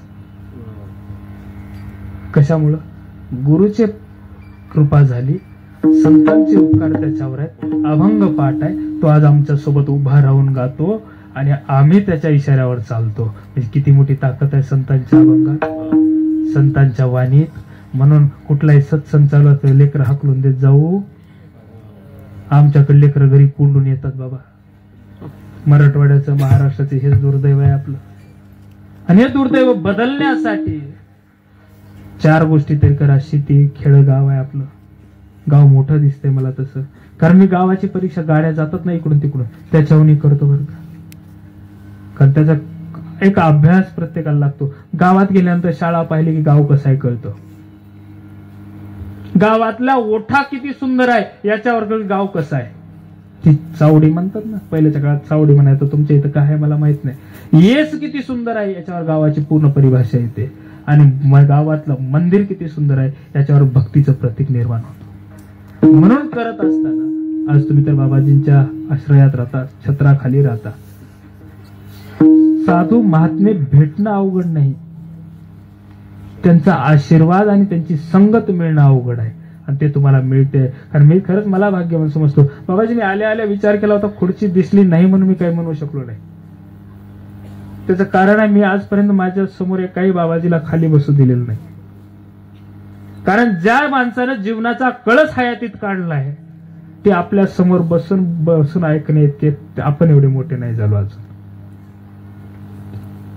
फक्त इथं दिसली नाही म्हणून मी तुम्हाला तिथं देऊ शकलो नाही, एवढंच माझं काहीतरी पाप शिल्लक आहे आज, असं शिल्लक म्हणावं.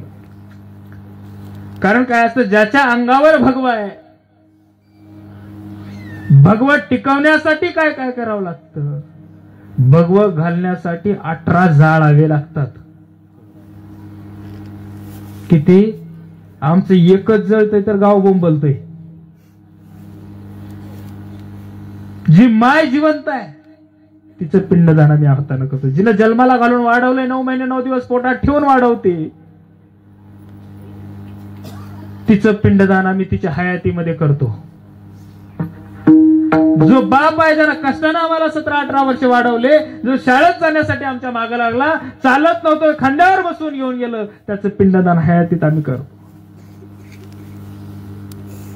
त्या महात्म्याने खाली बसून आपलं कीर्तन ऐकावं.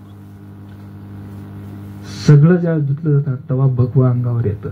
उग येत हयातीत आमच्याकडे जर टक्कल केलं तर 2च कारण सांगतात. एक, ते चांद्रातल्या देवाला गेलतो. कोणत्या? ते पैसेवाल्याचं आहे, आपण काही नाहीतच. आपण तिकडे जातही का आपल्याकडे नाहीच आणि मागायचंही नाही. घेऊन करू काय, कुणासाठी ठेवू? आगे ना पिछे. आणि आपला एक कार्यक्रम आहे, सगळ्यात सोपा आहे. देवीचं तेल देवीला अर्पण कर. घरला काही जात, रोज आपल्याकडे ठणठण गोपाल आहे. रोज जरी एवढं असेल, कारण तेवढं आम्हाला काय करायचंय, कमवून बांधून ठेवून, ही एक भावना सगळ्याच्या मनात आहे. बाबांनी आश्रम बांधला, उद्या भविष्यात तिथे विद्यार्थी घडतील. त्या मंदिराचा आश्रयाने आम्हाला सत्संग घडेल. या उद्देशाने आमचं कार्य जगाच्या कल्याणासाठी चालू आहे. जगाचं नुसतंच कल्याण नाही तर त्याच्या पायाभरणीपासून आम्हाला उभं करायचंय. इथपर्यंतची जिम्मेदारी आता येणाऱ्या काळात. आज कुंभ पर्व चालू आहे, शेवटचे 2 दिवस राहिलेत. हजारो साधू संत तिथं आपण पाहिले. बाबा एक दुर्दैव आहे आपलं, हिंदू धर्माचंच म्हणाय हरकत नाही. मी छोटा तोंडी मोठा घास घेतोय, मोठे वाक्य बोलतोय. ही जी फिरतात ना घेऊन, काय म्हणतात त्याला, नाही त्याला दुसरं काय ते म्हणतात ना, मीडिया. हा, कोणतरी म्हणलं मीडिया. एवढी चुकीची आहे. एक कोणतरी आलं की त्याच्यावर जास्त फोकस करायचं, सत्याला झाकून ठेवून दिखाव्याला प्रसिद्ध करणं, हे आमच्या हिंदू धर्मात जास्त झाल्यामुळं आमचा प्रचार प्रसिद्धीला अडथळा निर्माण होतो. आमची भगिनी आहे काय अर्चा रिशारिया म्हणून, माहिती चांगला परिचय आहे. त्या माझ्या भगिनीनं, तिचं प्रोफेशन काही असू द्या, मला त्याच्याशी देणं घेणं. बघा ना, आमच्या गावात एखादा आमदार येतो, आपणच निवडून देतो बघा त्याला. तुम्हीच चुका करायच्या, तुम्हीच निवडून द्यायचं.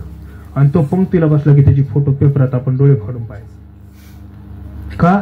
त्याची आपल्या मोबाईल मध्ये त्याचा फोटो काढायचा, ते पंक्तीत जेवाय बसलं. आणि ते हर्षा रिचारिया नावाची एक भगिनी माझी, हिंदूंसाठी तिचे फॉलोवर जर ते हिंदू धर्मात आणल, ऍपलची मालकीण येऊन जर कुंभ स्नान करत असेल तर ते माझ्या भारत मातेचा त्या कुंभ पर्वाचा गौरव आहे.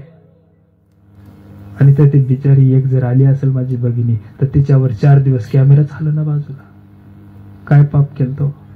कुंभात पाप धुण्यासाठी जातात, पण कोणते पाप धुवायला जावं तिथं? बरं, मुळात कुंभ कुणासाठी होता बाबा? कुंभ आहेच कोणासाठी? आपल्यासाठी. इथं चाललंय कोण?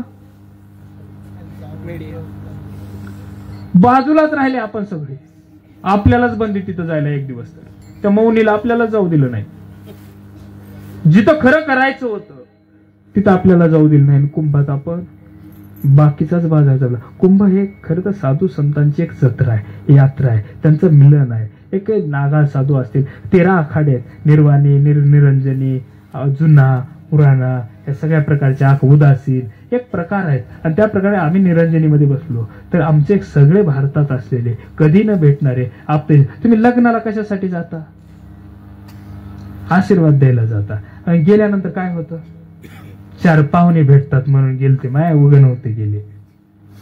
पुन्हा कुठे भेटी होणार होत्या? अजून एक तर गाडी निघाली, थोडं थांबा, माया लय दिवसाला भेटली म्हणून बोलाले. बरोबर आहे ना?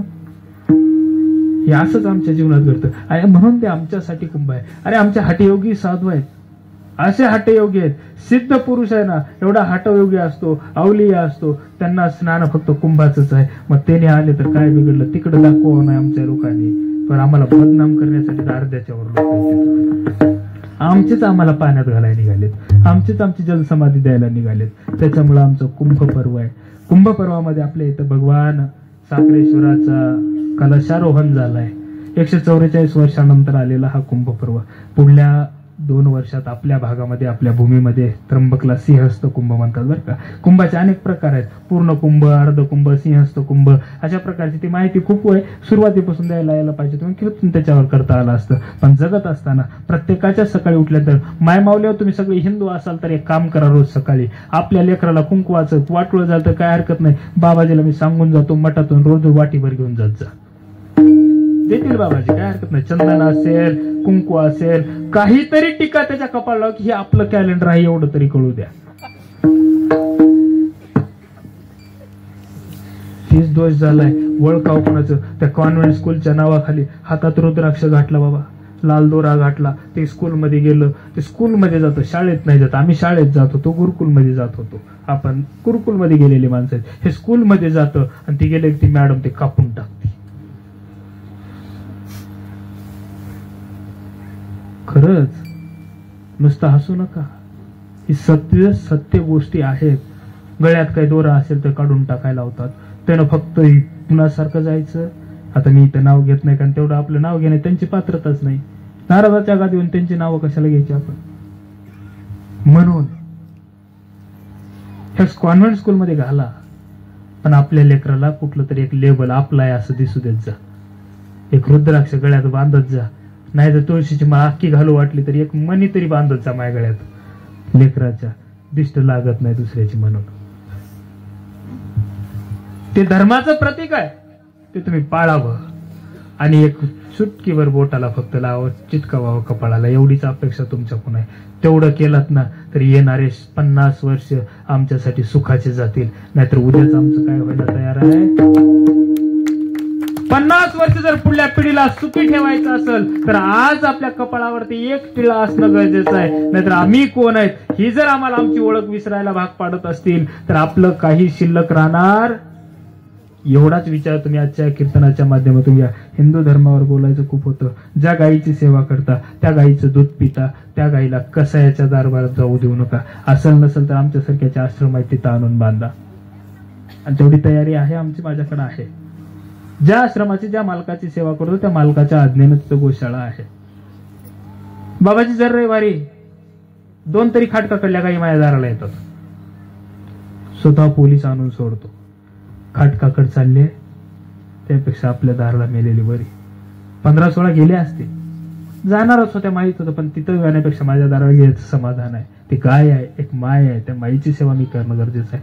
दुसरं भूमातेचं आहे, आता त्याच्यावर जास्त बोलण्याची गरज आली आहे. ही कुण्या दिवशी आपली आहे की नाही हे सिद्ध करण्यासाठी आपल्याला कागद गोळा करावे लागतील. लक्षात आला असेल विषय तुमच्या. त्याला कोणतं बोर्ड म्हणतात? वक्फ बोर्ड. ते कुणालाही आमचं आहे म्हणलं, पण त्याचा एक कायदा ऐकलाच विचित्र आहे. त्याचं कारण काय? तुमचे कोर्ट चालत नाही, तुमचा वकील चालत नाही, काही चालत नाही, त्यांचं वेगळं कोर्ट आहे, तिथं जाऊन आपण लढायचं. तिथं जाता जाता त्यांचा वास आम्हाला घुमायचा आणि